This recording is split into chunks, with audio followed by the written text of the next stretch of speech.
Assalamualaikum warahmatullahi wabarakatuh. Innal hamdalillah wassalatu wassalamu ala Rasulillah wa ala alihi wa sahbihi wa man tabi'ahum bi ihsan ila yaumil qiyamah. Kaum muslimin dan kaum muslimah, ikhwan ikhwati yang semoga Allah rahmati dan Allah berkahi. Alhamdulillah, tentunya kita senantiasa bersyukur kepada Allah. Allah sempurna di dalam zat-Nya, Allah sempurna di dalam namanya, Allah sempurna di dalam perbuatannya. Tidak ada kesempurnaan kecuali miliknya. Allah maha baik dan Allah maha sempurna dalam segala sesuatu. Dan tidak ada keberuntungan yang paling besar kecuali keberuntungan seorang muslim ketika dia telah bersandar kepada Allah. Karena siapapun yang bersandar kepada Allah, maka dia tidak akan kecewa di dunia, dan Allah tidak akan mengecewakan ia dalam kehidupan kampung akhiratnya. Barang siapa apabila dia telah mencukupkan dirinya dengan Allah, maka tidak ada yang lagi dibutuhkan olehnya, karena Allah zat yang maha besar. Sehingga ketika seorang mukmin telah mencukupkan dirinya dengan Allah, dia tidak butuh apapun untuk membahagiakan, karena dia sudah cukup bahagia dengan Allah. Makanya orang yang beriman, kalau mereka menjumpai setiap masalah dalam hidupnya, maka dia akan berkata pada setiap masalah itu, saya punya Allah yang jauh lebih besar daripada setiap masalah yang saya jumpai. Makanya orang yang beriman, mereka walaupun ujiannya berat, mereka tetap tersenyum, karena sesungguhnya ujian yang Allah berikan kepada mereka itu lebih kecil dibandingkan pertolongan yang Allah berikan. Dan itulah yang menjadikan kita senantiasa bersandar kepada Allah, menggantungkan kehidupan kita kepada Allah. Siapapun yang berani menyekutukan Allah, baik itu dengan harta ataupun dengan benda-benda yang dia keramatkan, lalu merasa bahwasanya harta, jabatan dan benda yang dia keramatkan mampu menandingi pertolongan Allah dan mampu menandingi kekuatan Allah, pastikan orang-orang itu akan celaka di dunia, sempit hidupnya, dan pastinya akan binasa dalam kehidupan di akhiratnya. Dan itulah yang menjadikan kita senantiasa berusaha bersyukur kepada Allah dalam segala sesuatu, menggantungkan kepadanya, dan semoga kita selalu diberikan pertolongan dalam setiap ibadah yang kita lakukan, karena kepada Allah kita bersyukur dan kepadanya kita berharap semoga Allah tidak meninggalkan kita walaupun sekejap mata. Semoga Allah memberikan kebaikan dan semoga Allah senantiasa membimbing kita kepada perkara yang Allah cintai dan Allah ridhoi.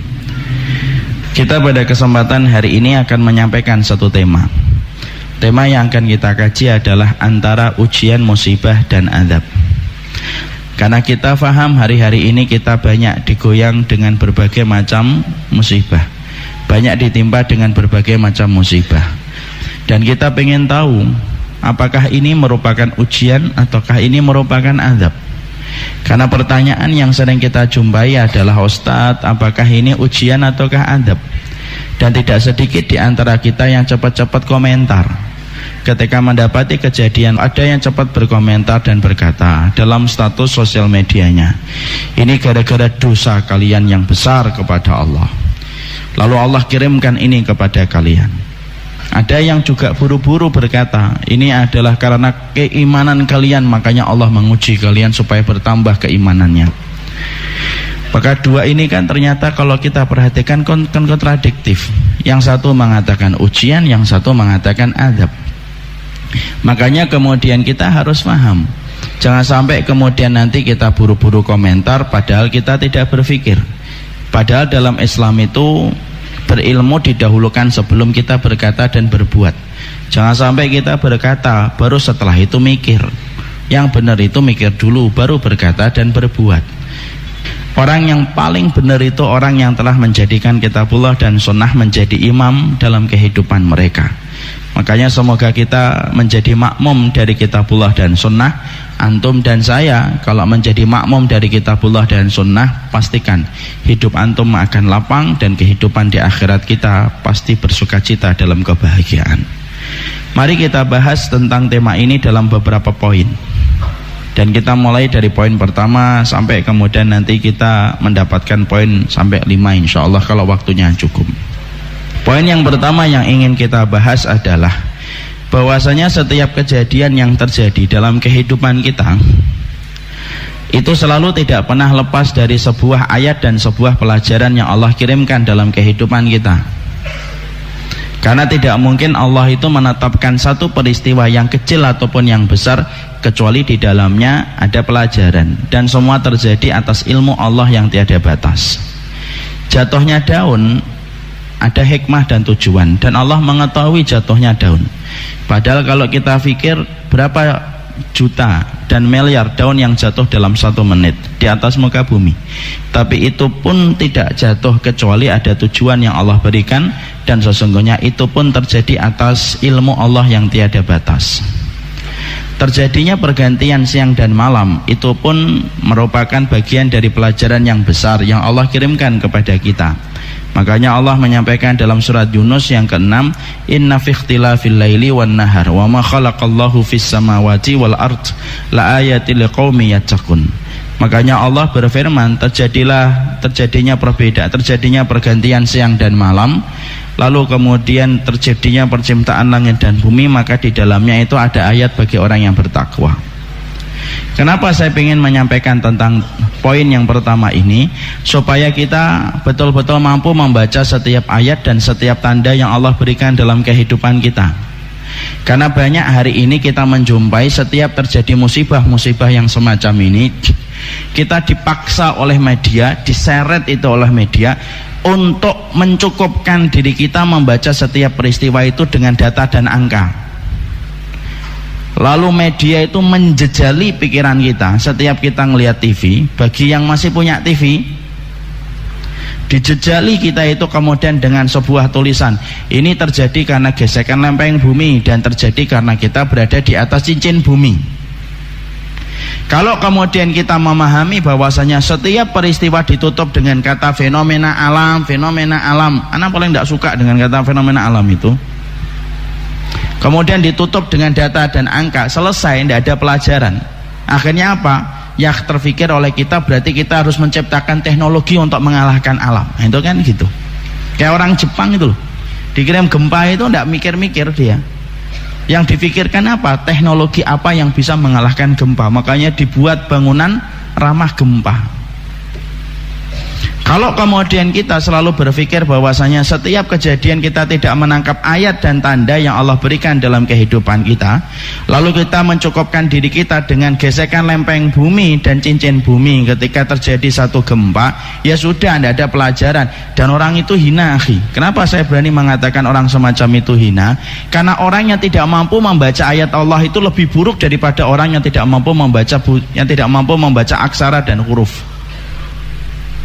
Antum kalau punya teman kok tidak bisa membaca, tidak bisa membedakan A sama B, antum mungkin berpikir dalam hati antum, kasihan betul ya orang ini tuh, A sama B, C sama D tidak ngerti cara membaca.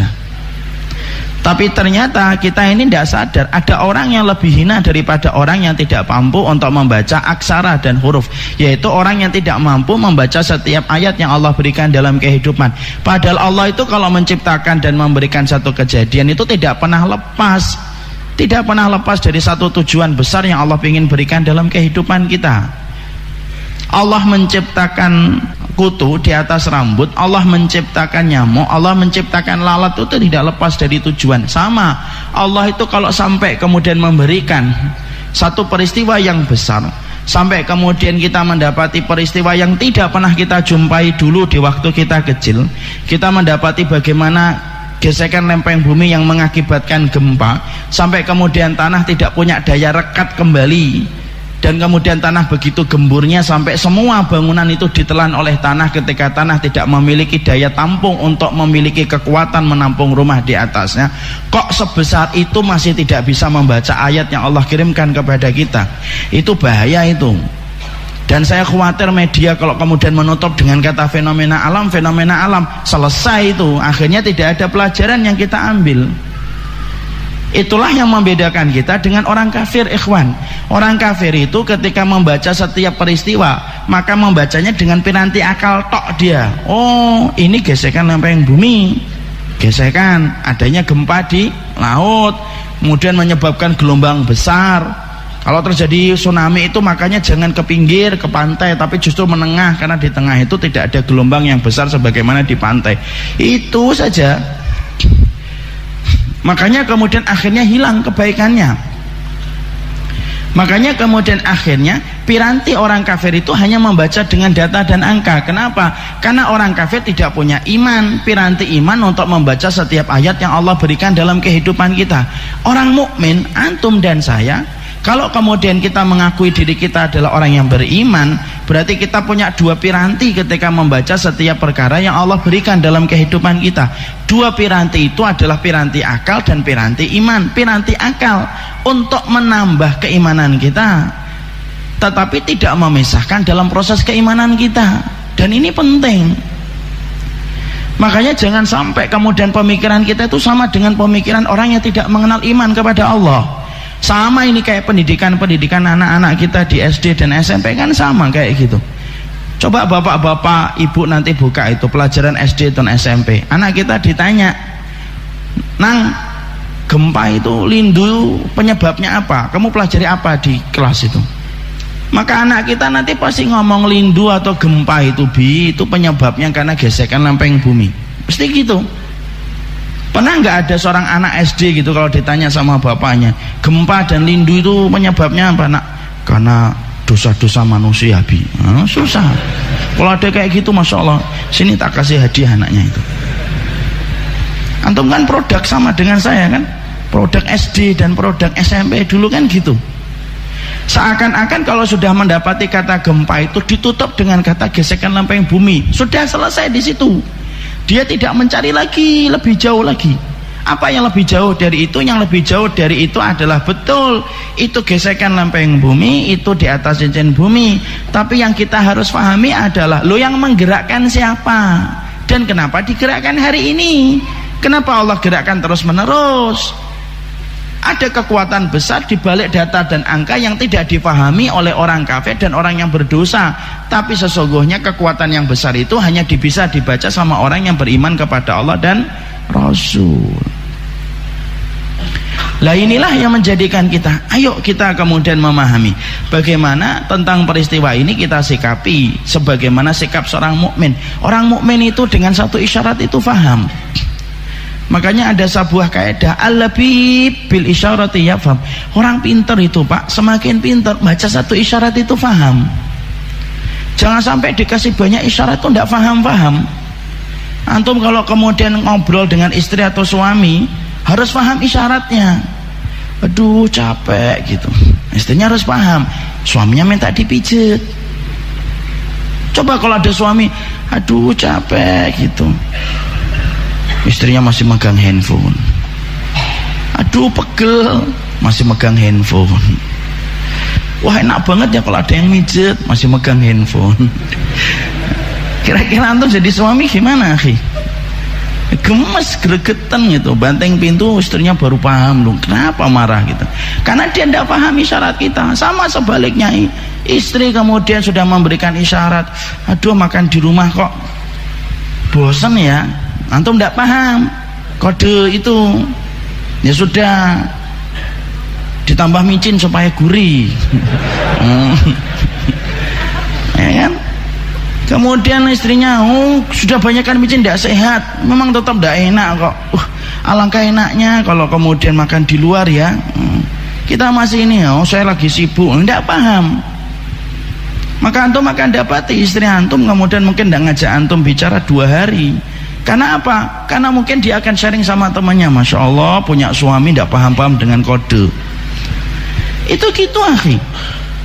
Kalau kemudian suami istri saja kalau kemudian mengirimkan kode ternyata kok tidak paham-paham, kita katakan masya Allah suami dan istri macam apa. Loh kita ini kalau tidak paham kode yang Allah berikan lalu kemudian mencukupkan diri kita dengan data dan angka, rusaknya iman itu ketika tidak paham tentang bagaimana menyandarkan seluruh persoalan itu kembalikannya pada Allah.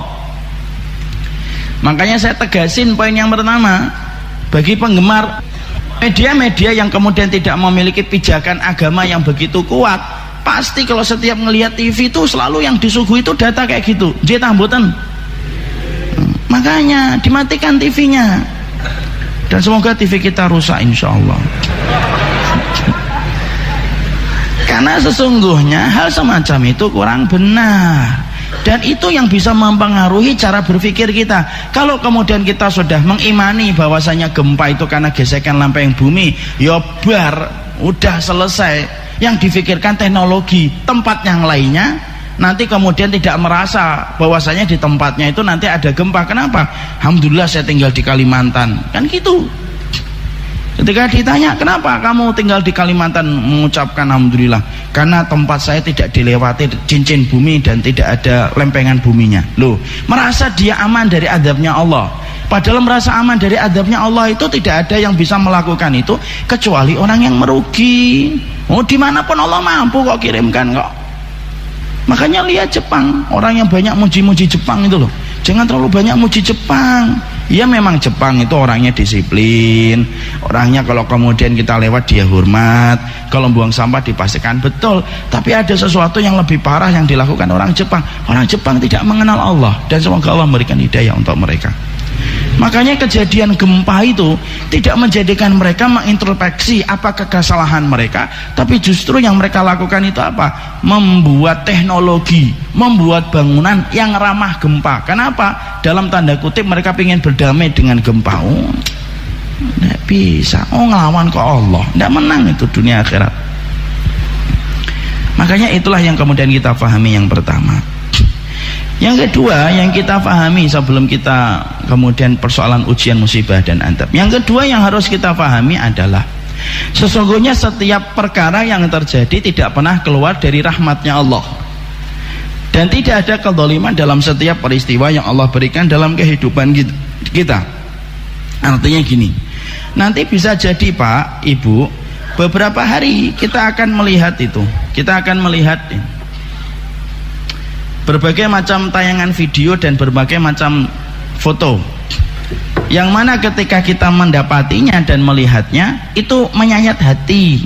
Waduh, ada yang sudah 2 pekan gitu ditemukan dalam kondisi penuh dengan lumpur gitu. Kadang-kadang kita akan melihat ada binatang kucing yang sudah mati, matanya sampai celong, tidak ada lagi dagingnya.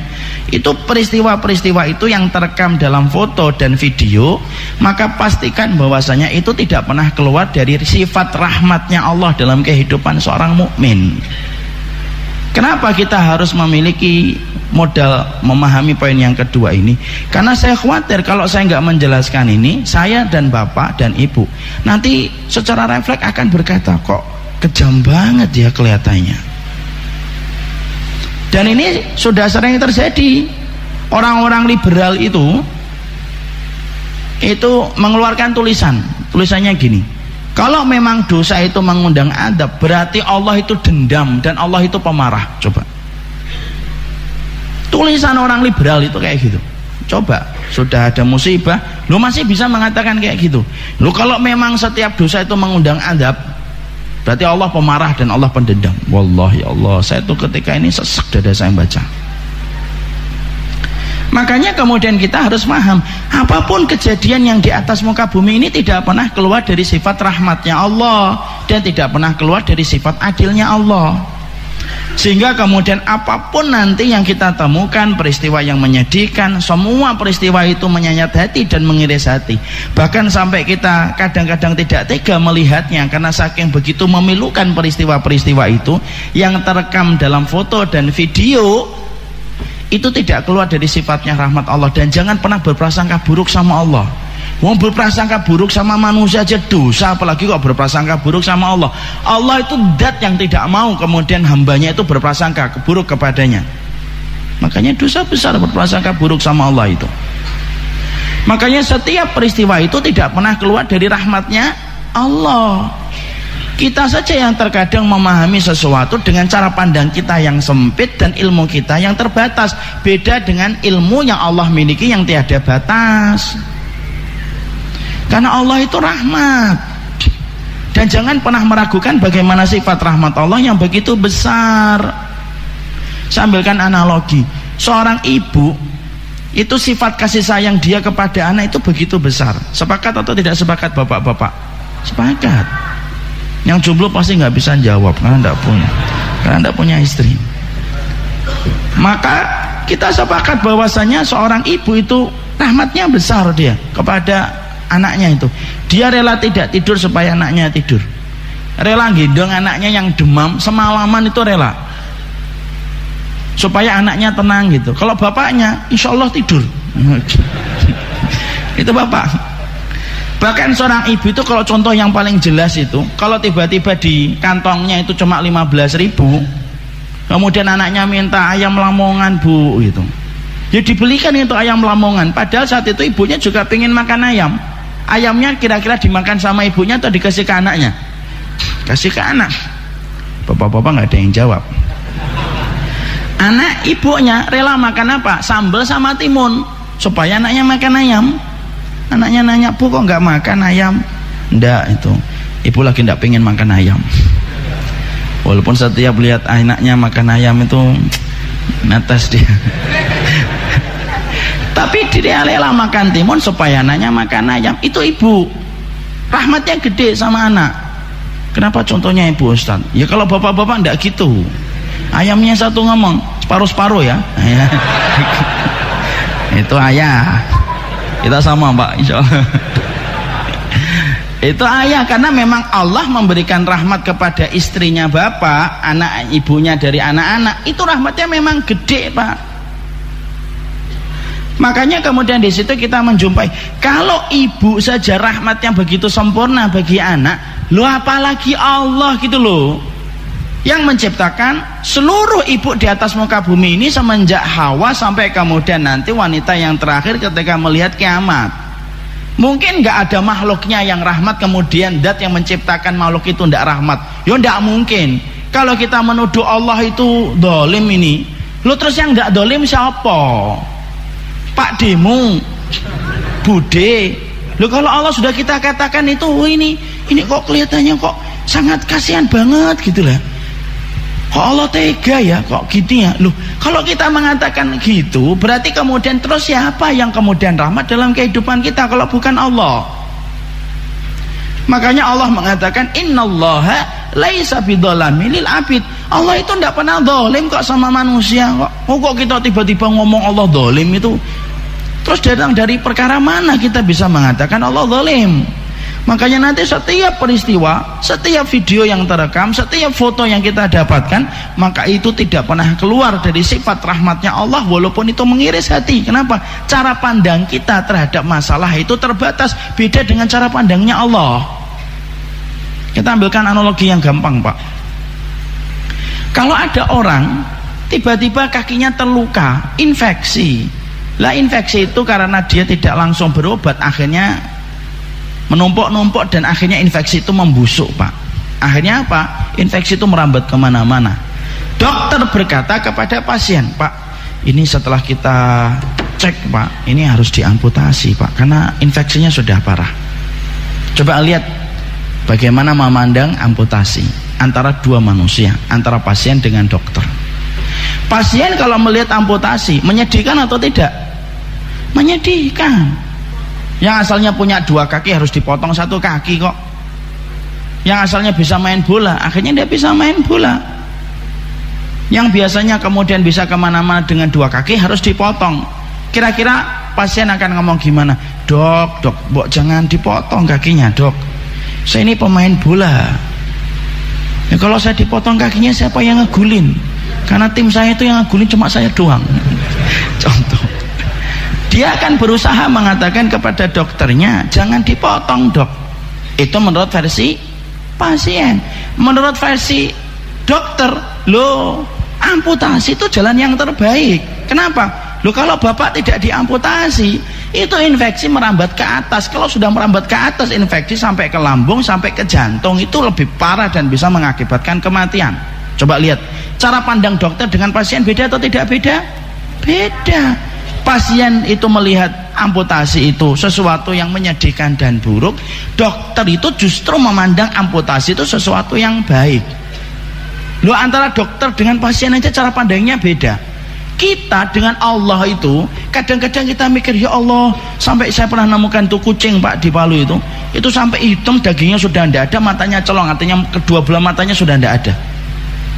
Itu pun menurut kita menyedihkan, tapi bagi Allah itu di situ ada kebaikan, tidak perlu ragu itu. Makanya jangan sampai kemudian kita terkena pemahaman sebagaimana sekuler gitu loh. Karena Allah itu tidak pendendam dan Allah itu tidak pemarah. Allah itu adil. Kalau ada orang bermaksiat dihukum, itu sifat keadilan Allah. Sebagaimana kita kerja di sebuah kantor melakukan kesalahan berkali-kali, dikasih SP1, dikasih SP2, dikasih SP3, kok nggak memperbaiki dan mengevaluasi kesalahan, baru dipecat secara tidak terhormat. Itu kan fitrah. Dan itu kita harus pahami. Dan itu poin yang kedua. Membaca peristiwa Lombok, Palu dan Donggala tidak pernah keluar dari lingkup sifat rahmat Allah yang begitu sempurna. Itu yang kedua. Yang ketiga yang kemudian harus kita pahami, kalau kita melihat kejadian musibah yang semacam ini, mari kita merujuk kepada Nabi Muhammad. Bagaimana Nabi ketika melihat peristiwa-peristiwa alam. Kenapa? Karena orang yang paling cerdas dalam kehidupan manusia itu siapa? Rasul, bukan Albert Einstein. Kata siapa sih itu? Itu produk Yahudi itu. Orang yang paling pintar bukan Newton, bukan Albert Einstein, tapi orang yang paling cerdas itu Nabi. Oh, gurunya Allah, pembimbingnya itu langsung malaikat Jibril. Maka kita harus melihat kepada Nabi. Nabi itu kalau melihat peristiwa-peristiwa alam, bagaimana sikapnya, supaya dengan itu kita mampu untuk mengukur indikator kita bagaimana ketika kita melihat peristiwa-peristiwa alam. Nah sekarang saya buka itu dalam hadis, saya cari bagaimana sih Nabi kalau melihat peristiwa alam. Saya dapatkan hadis dalam riwayat Bukhari dari Aisyah radhiyallahu anha. Dalam satu riwayat Aisyah radhiyallahu anha kita menjumpai dan kita mendapati perkataan Rasulullah sallallahu alaihi wasallam, perkataan Aisyah. Nabi itu kalau kemudian beliau itu melihat awan itu hitam mendung, Nabi itu ketakutan di wajahnya. Dan betul-betul beliau khawatir. Kalau sudah melihat mendung hitam itu khawatir. Akbala wa adbara, masuk keluar beliau itu dari kamarnya itu, dari rumahnya Aisyah itu. Mana rumahnya Aisyah? Itu loh yang menjadi tempat kuburannya Rasulullah sekarang, itu kamarnya Aisyah dan kamarnya Rasulullah. Akbala wa adbara gitu, ketakutan gitu. Sambil ngeliatin atas awan mendung, kemudian Rasulullah ketakutan gitu, naik keluar masuk turun ini. Sampai kemudian Aisyah itu merasa Masya Allah, kenapa Rasulullah ini khawatir? Ya Rasulullah, innan nasa idza ra'au ghaiman farihu raja'an bil matar. Ya Rasul, orang itu kalau melihat mendung itu senang ya Rasul. Kenapa? Karena sesungguhnya mendung itu berarti sebentar lagi hujan.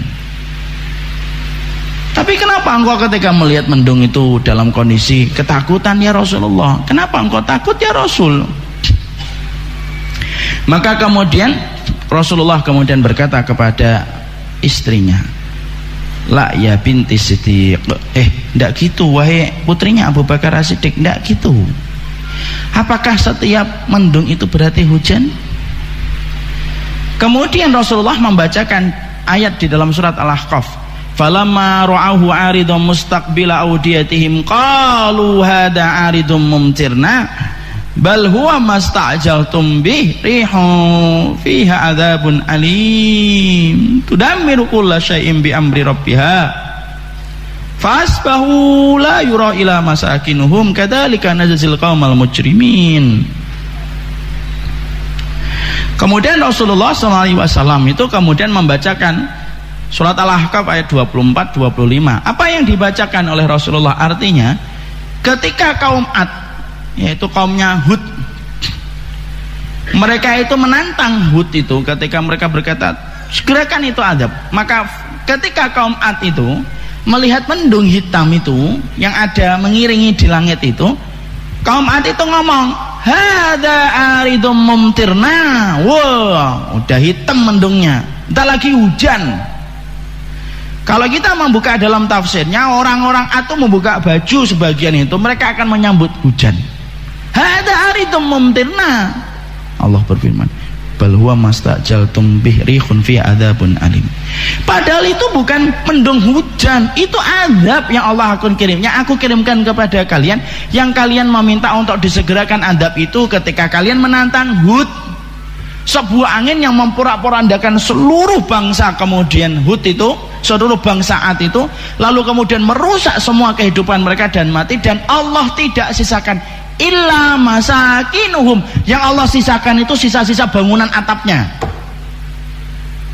Itulah cara Allah ketika kemudian menimpakan hukuman kepada orang yang berani berdosa menantang Allah. Maka ketika mendengar ini, maka Aisyah itu langsung diem. Loh, itu Rasul, Pak, Masya Allah, ngelihat mendung. Loh, itu khawatir, tak ketakutan. Orang yang paling cerdas itu Nabi, Pak. Membaca setiap peristiwa dan ayat Allah itu orang yang paling cerdas, Nabi. Nabi hanya ngelihat mendung saja, kemudian dalam kondisi ketakutan. Itu menunjukkan apa? Luar biasanya Rasulullah itu. Makanya kalau hari ini misal dalam tanda kutip Rasul hidup bersama dengan kita, Pak, melihat kejadian di Palu dan melihat peristiwa bagaimana tanah berjalan sampai tower-tower tinggi, bangunan-bangunan besar itu jalan, setelah jalan itu masuk ke tanah dan Allah tidak sisakan itu kecuali sisa-sisa saja dari dan atapnya. Kira-kira Nabi terus membaca ayat itu terus kayak apa? Makanya kalau kita nggak melihat dan merujuk, mengembalikan referensi kita untuk membaca setiap tanda, tidak kita kembalikan kepada Nabi, ya selesai, Pak, nanti ya kita menganggapnya sudah. Kemudian ketika pas baru terjadi anget-angetnya, maka kemudian kita sedih, tapi setelah beberapa hari hilang, Pak.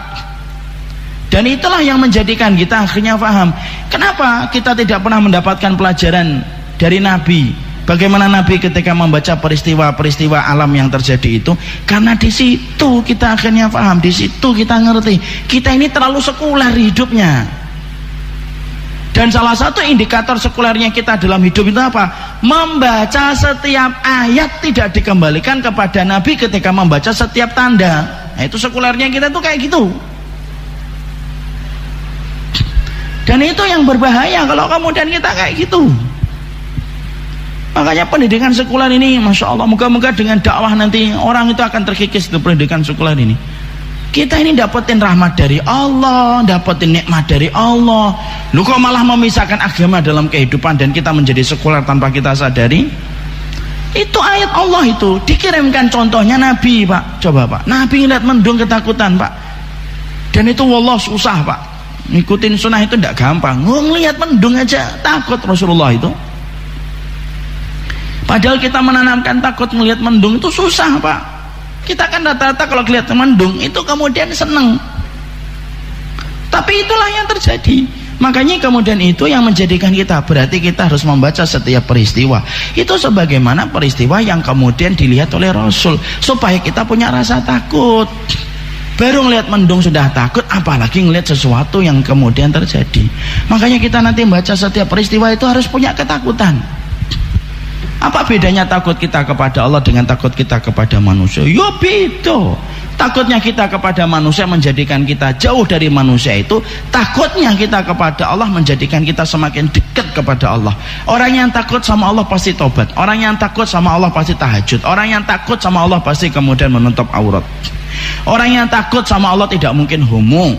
Orang yang takut sama Allah tidak mungkin lesbian. Orang yang takut sama Allah tidak mungkin mengambil sesuatu yang bukan haknya. Kenapa? Takutnya kita kepada Allah itu justru mendekat kepadanya. Ya, itu yang ketiga. Yang keempat yaitu adalah kita harus paham, tidak semua dosa, tidak semua kemaksiatan itu diazab oleh Allah di dunia. Ya, paham ya? Tidak semua maksiat, tidak semua dosa itu diadab oleh Allah di dunia. Kenapa saya ingin menyampaikan tentang ini? Saya ingin menyampaikan tentang tema ini karena ada orang sekuler lagi, liberal dan sekuler, itu ngomong di dalam salah satu bahasa Twitternya. Maka di salah satu tulisan Twitternya itu dia berkata, kalau memang homo dan lesbian itu mengundang adab, kata dia, kenapa negara-negara di Eropa yang melegalkan homo dan lesbian itu kemudian mereka itu baik-baik saja, infrastrukturnya tambah pesat, tingkat kemakmuran penduduknya per kapita penduduknya semakin besar? Itu kenapa? Makanya dia berkata, oh buah penyebab adab itu memang fenomena alam, bukan karena dosa. Kalau memang karena dosa, negara-negara Eropa kayak Belanda yang melegalkan homo dan lesbian itu kemudian memang sudah hancur. Nyatanya mereka baik-baik saja, infrastrukturnya tambah bagus. Karena begitulah cara orang kafir ketika memandang hidup. Kenapa? Dunia itu tempatnya mereka. Kalau orang beriman itu tidak memandang itu. Orang beriman itu memandang sesuatu yang lebih jauh daripada itu. Apa? Keselamatan kita di akhirat, karena tempat tinggal kita nanti di akhirat. Maka cara untuk membaca tentang ayat itu, kenapa negara-negara Eropa tidak dirundung dengan azab, tidak ada sebagaimana di Palu dan yang lainnya. Jadi kalau ada yang mengatakan di Palu itu ada kemaksiatan, dia menolak. Enggak, itu memang fenomena alam. Oh, kalau maksiat, Amerika itu lebih berhak untuk diadab oleh Allah. Judi boleh, booking perempuan legal, minum kemudian khamar boleh, gitu. Cara membacanya gampang. Buka surat Al-An'am 44. Ayo dibuka surat Al-An'am 44. Dilihat ayatnya. Allah menyampaikan pada surat Al-An'am 44, falamma nasu ma dzukiru bihim fatahna alaihim abwaaba kulli syai'in hatta idza farihu bima utu akhadnahum baghtatan fa idahum mublisun. Nah, ini Allah berfirman gini, kalau kami dapati manusia itu sudah lupa peringatan yang kami berikan, itu sudah lupa peringatan yang kami berikan. Artinya orang itu bermaksiat terus, lupa terhadap kewajibannya kepada Allah untuk meninggalkan larangan, lupa, namanya nasu. Apa yang Allah kemudian timpakan untuk mereka? Adab. Allah tidak ngomong adab di ayat ini. Allah menyampaikan, kalau kami dapati manusia itu sudah lupa terhadap peringatan yang kami berikan, fatahna, kami buka. Apa yang dibuka? Abwaaba kulli syai'in, semua kesenangan duniawi sebelum mereka dulu mendapatkan, setelah bermaksiat justru malah dapat semua fasilitas dunia. Senang-senang mereka.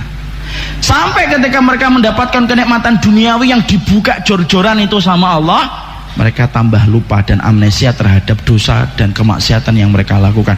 Orang itu kalau biasanya dapat harta banyak itu kan cenderung amnesia, Pak. Senang-senang hatta idza farihu, sampai ketika mereka tenggelam dalam semua kesenangan itu, akhadnahum baghtatan, diambil nyawa mereka tiba-tiba, fa idahum mublisun, kemudian mereka terhenyak balik kepada Allah. Itu loh jawabannya di situ tuh.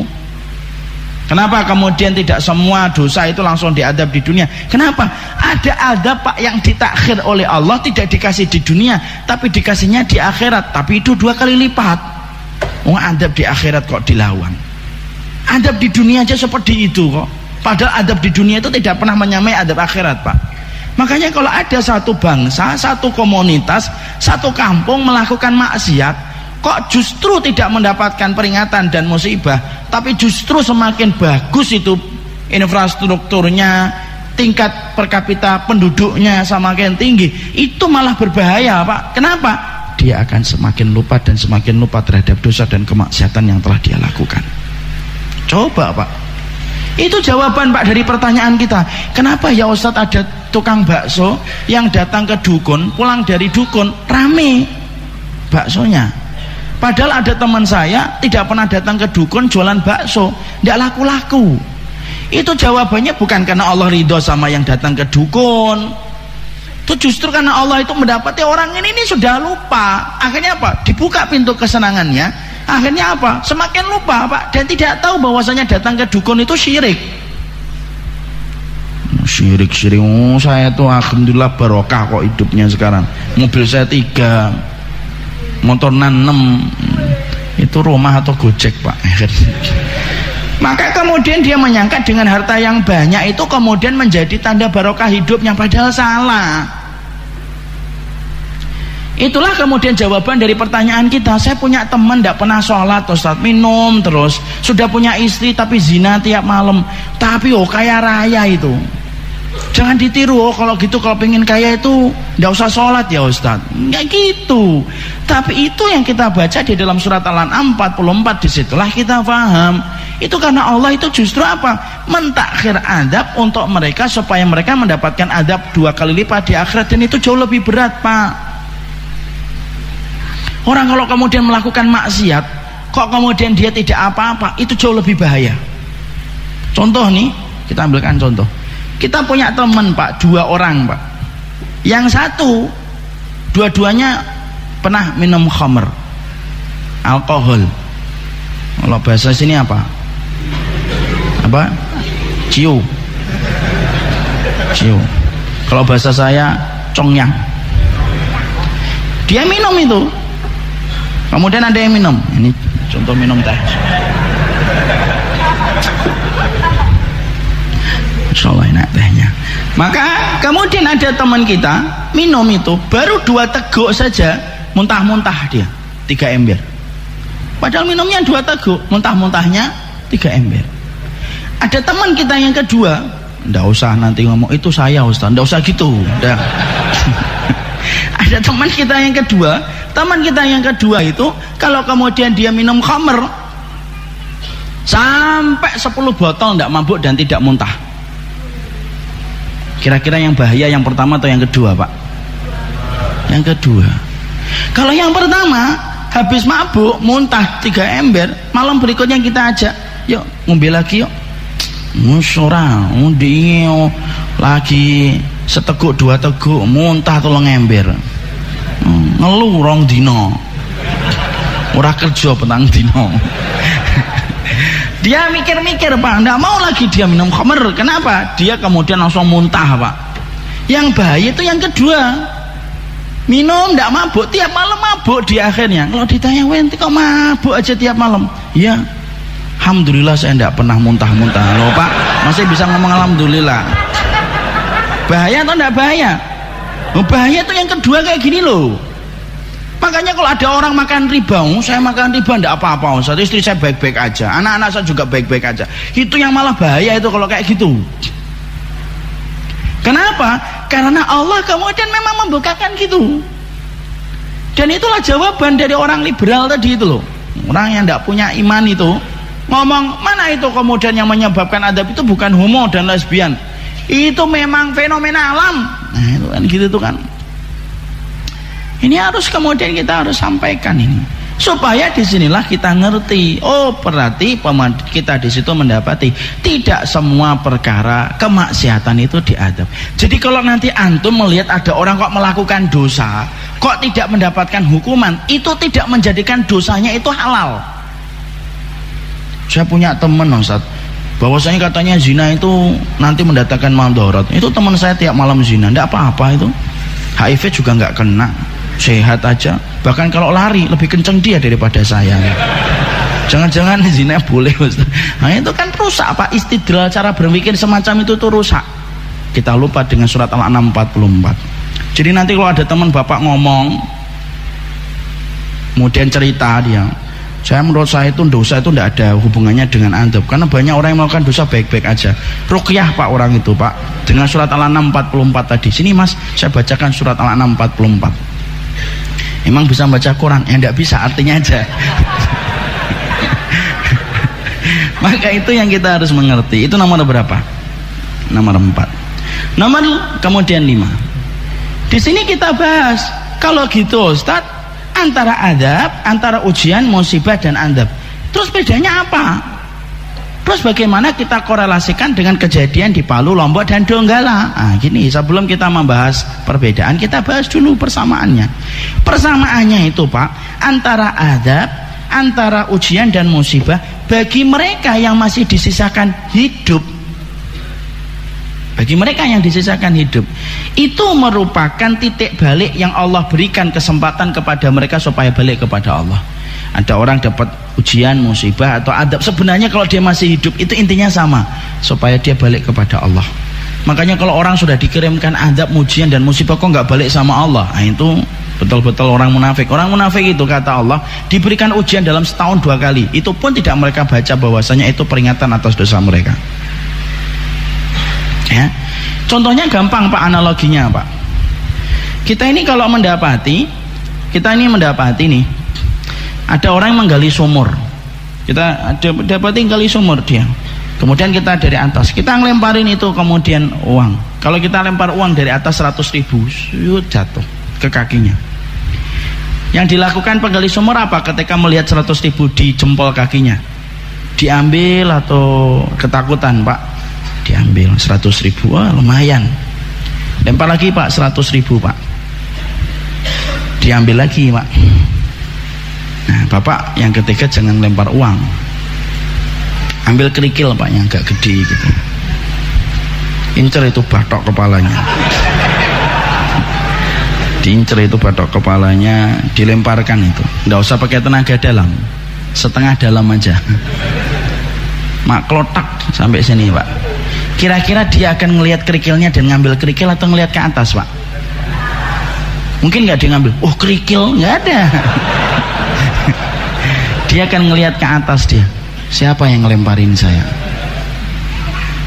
Itu maksudnya Pak, itu analogi Pak, contoh. Kadang-kadang orang itu dikasih nikmat duit, kasih mobil, kasih rumah, rumahnya tingkat dan yang sebagainya, tidak ingat sama Allah. Tapi giliran rumahnya rusak, tidak punya duit, baru ingat, ya Allah, hanya tempatmu, hanya kepadamu kami bergantung. Ketika dikasih mobil bagus-bagus saja, tidak ada masalah, giliran mobilnya mati, ya Allah, kami menyerahkan segala kelemahan diri kami. Tuh kan gitu. Makanya kemudian persamaan antara adab, ujian dan musibah, kalau masih disisakan hidup, maka itu menjadi titik balik manusia kembali kepada Allah. Makanya Bapak pernah dengar ada kisah orang Australia itu namanya Ali Banat. Dulunya banyak dosa, banyak maksiat. Pernah lihat di kisahnya di YouTube? Kalau yang masih muda pasti pernah melihat. Yang sudah beruban pasti tidak tahu Ali Banat. Maka kemudian di YouTube tuh dia miliarder Pak di Australia itu. Maka ketika kemudian dia itu banyak dosanya, banyak maksiatnya, tiba-tiba kemudian Allah kirimkan kepadanya sakit, yaitu kanker stadium lanjut. Apa yang terjadi? Dia ngakuin dosanya Pak, berarti itu merupakan adab. Ngakuin dosanya dan berbagai macam kemaksiatan yang dia lakukan. Tapi dari itu akhirnya dia mengganti kompas hidupnya, diganti itu kemudian menuju kepada arah surga. Dia bertobat total Pak. Semua hartanya yang dipakai untuk kemudian foya-foya dipakai untuk membantu para fukara yang ada di Afrika, membangun rumah, membangun masjid, membangun kemudian sekolahan Pak. Sampai akhirnya beliau meninggal dunia. Itu adab, tapi kemudian menyebabkan dia balik. Berapa banyak Pak orang yang terkena HIV setelah dia berzina, setelah itu tobat betul, dia pakai jilbab, zikir tiap waktu, menangis tiap malam Pak. Kenapa? Adab, ujian dan musibah itu intinya memiliki kesamaan, yaitu mengarahkan manusia untuk kembali kepada Allah. Itu persamaannya. Sekarang kita bahas perbedaannya apa Ustaz? Nah, kita bahas dulu. Kita bagi dua Pak, ujian dan musibah dan adab. Perbedaannya, ujian dan musibah itu sama setali tiga uang, tetapi memiliki sedikit perbedaan. Perbedaannya itu apa? Kalau ujian itu pada sesuatu yang sifatnya bisa menyenangkan, tapi ujian. Makanya kata ujian itu di dalam bahasa hadis disebut dengan bala. Bala itu kalau kita membuka di dalam Mu'jam kamus itu ada tiga makna. Nikmat itu ujian, kemudian cobaan, ibtila, kemudian yang ketiga makruh, sesuatu yang dibenci oleh jiwa kita. Itu ujian Pak. Makanya ujian itu tidak selalu menyedihkan kalau konteksnya ujian. Tapi sesungguhnya ujian itu bisa jadi dalam konteks yang menyenangkan. Contoh, kita punya anak cakep banget Pak, ujian atau tidak ujian Pak? Ujian. Kita punya harta yang banyak gitu, ujian atau tidak? Ujian.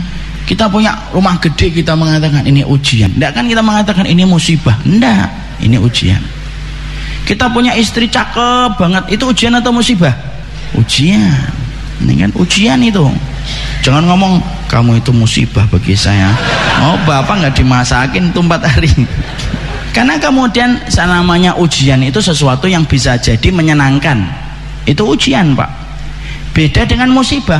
Musibah itu disebutkan di dalam Al-Quran itu 10 kali. Dan tidak ada di antara 10 kali ketika Allah mengulang kata musibah kecuali maknanya dari kata musibah itu maknanya satu Pak. Maknanya apa? Maknanya dari kata musibah itu maknanya adalah sesungguhnya musibah itu sesuatu yang dibenci oleh jiwa. Sesuatu yang dibenci oleh jiwa. Kehilangan, sakit, menderita, itu namanya musibah Pak. Dan sesungguhnya ujian dan musibah itu identitas yang ditimpakan kepada orang yang beriman. Itu identitas yang diberikan kepada orang yang beriman. Makanya orang yang beriman itu ujiannya banyak. Inna asyaddan nasi balaan al-anbiya'u fal-anbiya'u tsummal amsalu fal-amsal. Orang yang paling keras ujian dalam hidupnya itu para nabi dan para nabi, dan orang-orang yang mengikuti para nabi. Kenapa? Ujian dan musibah itu identik dengan orang yang taat sama Allah, Pak. Emang orang kalau beriman itu ujiannya besar, Ustaz? Iya, semakin tinggi imannya semakin berat ujiannya. Tapi ingat, pertolongan Allah lebih besar daripada ujian yang Allah berikan. Makanya orang beriman walaupun ujiannya banyak, kenapa kok masih bisa tersenyum? Karena pertolongan Allah lebih besar daripada ujian yang dia dapatkan. Nah, itu cara memahaminya, jangan sampai salah. Sampai nanti ada yang nanya, emang orang beriman tuh ujiannya berat, Ustaz? Iya. Ya sudahlah, saya tidak usah beriman banget lah. Tidak beriman banget ya rugi. Makanya orang kalau tidak beriman, Pak, ujiannya ringan, Pak, tapi tidak ada pertolongan. Makanya walaupun ringan, sesek dadanya, makanya mati bunuh diri. Hanya gara-gara putus cinta mati bunuh diri. Ya kan, ngelamar ahwat ditolak, buat curhat 2 tahun statusnya tentang itu terus, karena tidak punya pertolongan dia. Makanya Bapak lihat itu, apa negara yang paling tinggi itu mati bunuh diri? Bukan di Palestina, bukan di Suriah. Padahal 2 negara itu paling layak untuk dijadikan alasan penduduknya untuk mati bunuh diri. Kenapa? Tingkat hidup sulit di sana, makan susah, kemudian diancam dengan serangan tiap waktu. Tapi malah mereka itu kemudian tidak ada yang mati bunuh diri, Pak. Mana yang paling banyak mati bunuh diri? Jepang sama Korea. Padahal Masya Allah ya, Jepang sama Korea itu sudah maju, Pak. Infrastrukturnya bagus. Loh, sampai kemudian 2/3 negara Korea itu sudah pakai wifi gratis kalau tidak salah saya baca. Bapak bisa bayangin, 2/3 penduduknya, wilayahnya itu sudah pakai wifi gratis. Kalau Bapak pakai wifi itu kan harus ke kafe dulu, mesen access teh, kemudian minta password. itu kemudian di Korea itu sampai setinggi itu, tapi mati bunuh dirinya tinggi, Pak. Kenapa? Karena mereka nggak beriman. Makanya kemudian dikit-dikit operasi plastik gitu lah. Makanya kalau masih menjadikan Korea jadi kiblat dan trendsetter tuh yang dilihat itu apanya gitu loh. Mereka hidungnya bengkok dikit, operasi plastik, matanya kurang belok, operasi plastik, kulitnya hitam dikit, nangis, kemudian beli cat gitu ya, putih gitu. Kalau orang tidak beriman tuh kan gitu, Pak. Makanya iklan kita itu, Masya Allah, iklan kita itu diisi apa? Sampo sama pemutih, Pak. Itu sebenarnya iklan itu nyudutin kita, nuduh masyarakat Indonesia itu apa? Ketombean dan hitam-hitam. Kan gitu, Pak, iklan. Coba Bapak kalau lihat iklan di TV, bagi yang punya TV loh ya, sekali lihat iklan sampo, sekali lihat pemutih, pengen terlihat wajah 20 walaupun umur 60, nih pakai pemutih nih. Itu kayak gitu, Pak. Makanya orang yang beriman itu ujiannya berat, tapi pertolongan Allah lebih besar. Makanya orang beriman itu mendapatkan ujian dan musibah.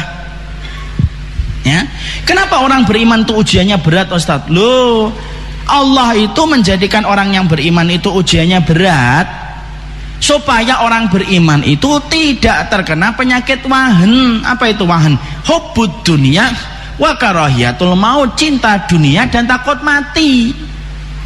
Itu yang pengen Allah berikan. Kalau kemudian kita, Pak, orang beriman, ini ibaratnya orang beriman, maaf, ini orang beriman, ini gelas misalkan, itu dikocok-kocok terus oleh Allah. Itu kenapa? Supaya dia tidak jatuh cinta sama dunia, Pak. Karena jatuh cinta sama dunia itu apa? Rok sukuli khotiatin, lu pangkal dari semua keburukan. Itu kalau kita sudah jatuh cinta sama dunia, Pak. Laki-laki saja kalau sudah jatuh cinta itu susah dikasih nasihat, apalagi jatuh cinta sama dunia. Coba antum lihat kalau nasihatin adik antum kalau lagi jatuh cinta itu, mau ngomong berbusa-busa juga nggak masuk itu kemudian telinganya. Itu yang kamu senengin itu orang yang tidak pakai jilbab, hitam lagi, dia akan ngomong nggak apa-apa yang penting manis, kan gitu. Nanti manisnya hilang, tinggal hitamnya, nggak apa-apa yang penting orangnya pinter, kan gitu. Kenapa? Ngasih nasihat orang itu ketika jatuh cinta itu susah, Pak. Lu jatuh cinta sama perempuan aja susah ngasih nasihat, apalagi orang yang jatuh cinta sama dunia. Makanya orang beriman dikasih ujian terus oleh Allah. Kenapa Ustaz? Loh, supaya saya dan antum Pak dikasih ujian sama Allah itu supaya kita tidak cinta sama dunia, karena dunia tempat kita meninggal dan bukan tempat untuk tinggal. Lah kalau kita jarang diuji, seneng kebangetan sama dunia, akhirnya apa? Takut mati. Allah itu nguji kita kalau kita beriman itu supaya kita tidak jatuh cinta sama dunia. Itu ujian dan musibah identitasnya orang beriman. Kalau adab itu terus siapa Ustaz? Adab itu identitas yang diberikan kepada orang kafir karena kemaksiatan mereka dan kemungkaran mereka, dikasih adab sama Allah. Adab itu dua, adab istisal, adab yang Allah matikan semuanya tidak disisakan, dan adab itu sudah tidak ada setelah adanya Nabi. Adab yang ada itu apa? Diberikan sisanya Pak. Ada kasih adab, masih ada yang hidup untuk menjadi peringatan. Itu kemudian itu yang kita pahami. Makanya di situ maaf ya, kalau kita korelasikan kejadian di Palu, Lombok, maka bisa jadi ada dua orang yang diketemukan oleh relawan. Yang satu bisa jadi ini adalah orang soleh, yang satu adalah orang yang berdosa besar. Misal nih, yang satunya ada nggak, sebelum saya tanya Pak, kejadian Palu ada nggak orang soleh yang ikut meninggal Pak? Ada yang nyari sedang gempa, ngomong ayo ukhti kita keluar ini gempa, dia nyari jilbab sama cadarnya Pak. Ketika masih nyari jilbab dan cadarnya, dia meninggal dunia ketika tertimpa bangunan. Saya baca itu seorang santriwati hafal 30 juz Pak. Kalau Bapak kan 3 surat yang terakhir, beliau 30 juz. Ini 30 juz, solih atau tidak solih? Solih. Kita mendapati pula ada orang yang kemudian azan gitu, terjadi gempa, kemudian teman-temannya azan gempa gitu, saya selesaikan azan, loh belum selesai azannya sudah tertimpa bangunan. Kalau ada orang solih Pak, kemudian dia meninggal, maka itu ujian baginya. Maka boleh kalau kita bayangkan Pak, semenjak gelombang itu datang, kan itu hitam Pak. Kalau kita lihat gelombang air laut kalau sudah menuju ke daratan itu jadinya hitam Pak, campur tanah, campur lumpur Pak. Kemudian gelombang itu datang nyeret dia tanpa dia bisa menahan gelombang itu saking besarnya. Kemudian dia naik turun dipermainkan oleh gelombang itu sampai tidak bisa napas Pak. Sampai hitamnya air itu masuk ke matanya, masuk ke telinganya kan gitu Pak. Kalau kita bayangkan tuh kan gitu. Kalau Bapak lihat videonya kan gitu. Kita bayangkan tuh gimana ketika diterjang sama air itu. Dia sampai tidak bisa nafas Pak. Sekalinya nafas dia harus meneguk air. Air itu kemudian langsung masuk ke paru-parunya Pak. Jadi hitam itu. Makanya rata-rata orang kalau kena korban tsunami itu hitam semuanya Pak. Matanya hitam, telinganya hitam, kemudian sampai kuku-kukunya jadi hitam Pak. Maka semua itu masih ditambah dengan benturan tembok yang ikut terseret, benturan papan yang di dalamnya ada paku, mantem itu ke sini, ngantem ke sini. Makanya rata-rata sampai perut mereka besar karena banyaknya air yang mereka minum, belum dihantam dengan tembok dan yang lainnya. Semua proses itu, kalau dia adalah orang yang beriman sebelum kejadian itu, semua proses sakit yang dia rasakan sampai dia meninggal dunia, maka itu adalah ujian untuk menggugurkan dosanya supaya ringan ketika balik kepada Allah. Tapi bisa jadi ada nggak orang yang di sana kemudian melakukan dosa Pak? Ada. Bahkan kita tidak menutup katanya, wallahu alam bisawab, benar atau tidak benar itu. Ada yang kejadian sebelum gempa itu ada beberapa grup orang-orang Palu itu yang mereka terindikasi homo sampai membernya itu sampai sudah 1000 lebih. Atau ada yang memberikan sesajen kepada lautan. Dan itu merupakan bagian dari acara yang kemudian merupakan kesyirikan. Ketika dia melakukan dosa, kemudian diterjang dengan kemudian gelombang itu ketika naik ke darat, sampai sama dihantam batu, dihantam tembok, kemudian dia nggak bisa nafas, semua rasa sakit yang dia dapatkan kalau sebelumnya dia pelaku dosa dan kemaksiatan, kesyirikan, semua rasa sakit itu adab Pak, belum lagi adab nanti di akhirat. Nah, itu beda. Makanya cara kita menyikapinya gitu. Tidak bisa kita langsung ngomong ini gara-gara azab. Iya. Tapi tidak semuanya. Ini gara-gara kemudian ujian kalian, betul. Tapi tidak semuanya. Kalau kita membacanya peristiwa itu dengan cara pandang yang semacam itu kan kita akhirnya enak Pak. Makanya inilah yang menjadikan kita akhirnya paham. Ustaz, kenapa ya ada orang solih kok kemudian terkena? Yuh, kan Allah sudah berfirman di dalam surat Al-Anfal 25. Wattaqu fitnatan la tusibanna alladziina dzalamu minkum khassah. Takutlah kamu terhadap satu fitnah yang tidak hanya menimpa kepada orang dolim saja, tapi fitnah itu juga menimpa kepada orang solih, tapi orang solihnya diem.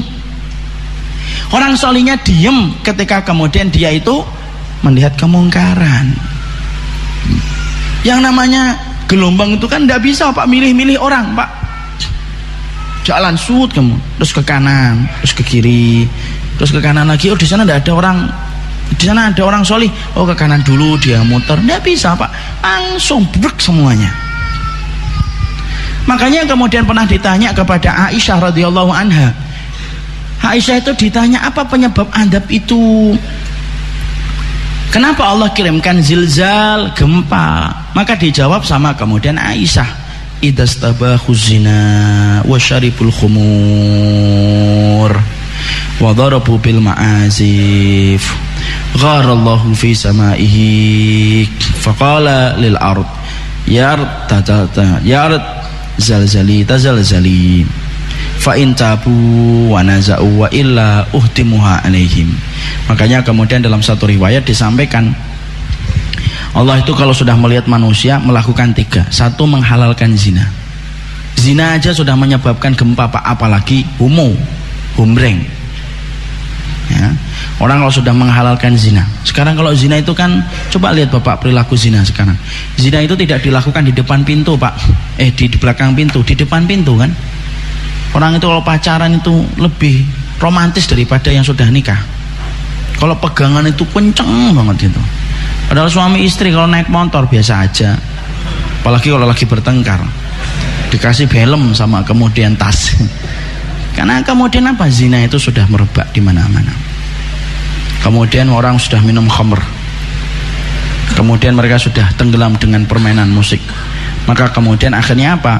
Kemudian akhirnya Allah itu cemburu di atas langit dan berkata kepada bumi, bumi bergeraklah kamu sedikit. Nanti kalau kamu sudah bergerak, fa'in tabu wa nazau, kalau sudah kemudian bertobat, stop. Kalau enggak, habiskan semuanya. Makanya kalau sudah kejadian kayak gini, kok kita nggak tobat nasional Pak, nggak tobat bareng-bareng Pak, masih aja disikapi dengan data dan angka dan fenomena alam Pak. Rusak Pak kehidupan kita sebagai orang yang beriman. Kita ini buta Pak sama ayat-ayat Allah ini. Makanya kejadian ini, maka kalau kemudian ini dikatakan dalam satu riwayat dari Abu Hurairah, kata Rasulullah, hadisnya panjang, itu sampai beliau mengatakan, kalau ada sampai orang kok dikirimkan kemudian berbagai macam peringatan dari Allah, salah satunya gempa, kok tidak menjadikan mereka bertaubat kembali kepada Allah, Allah akan kirimkan gempa terus menerus. Allah akan kirimkan gempa terus menerus. Dan sesungguhnya gempa itu apa? Sebagaimana kalung mutiara yang terputus. Bapak kalau ngelihat mutiara kalungnya, kemudian benangnya itu, atau kemudian benangnya itu putus Pak, mutiara jatuhnya cepat atau tidak cepat? Cepat. Ya ba'duha ba'do, maka jatuhnya satu mutiara disusul langsung dengan mutiara berikutnya Pak. Dan itu yang saya khawatirkan Pak.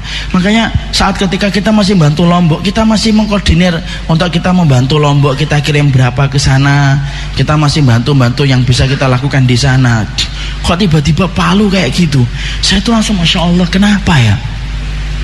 Saya buka Pak kitab Pak, saya cari hadisnya tentang semua masalah gempa itu. Lo ketemu Pak hadisnya dalam riwayat Abu Hurairah. Lo kalau manusia sudah dikirimkan gempa satu tempat, kok tidak menjadikan mereka bertaubat dan kembali sama Allah? Maka Allah akan jadikan gempa itu sebagaimana kalau mutiara yang putus, maka setiap satu gempa disusul dengan gempa-gempa berikutnya.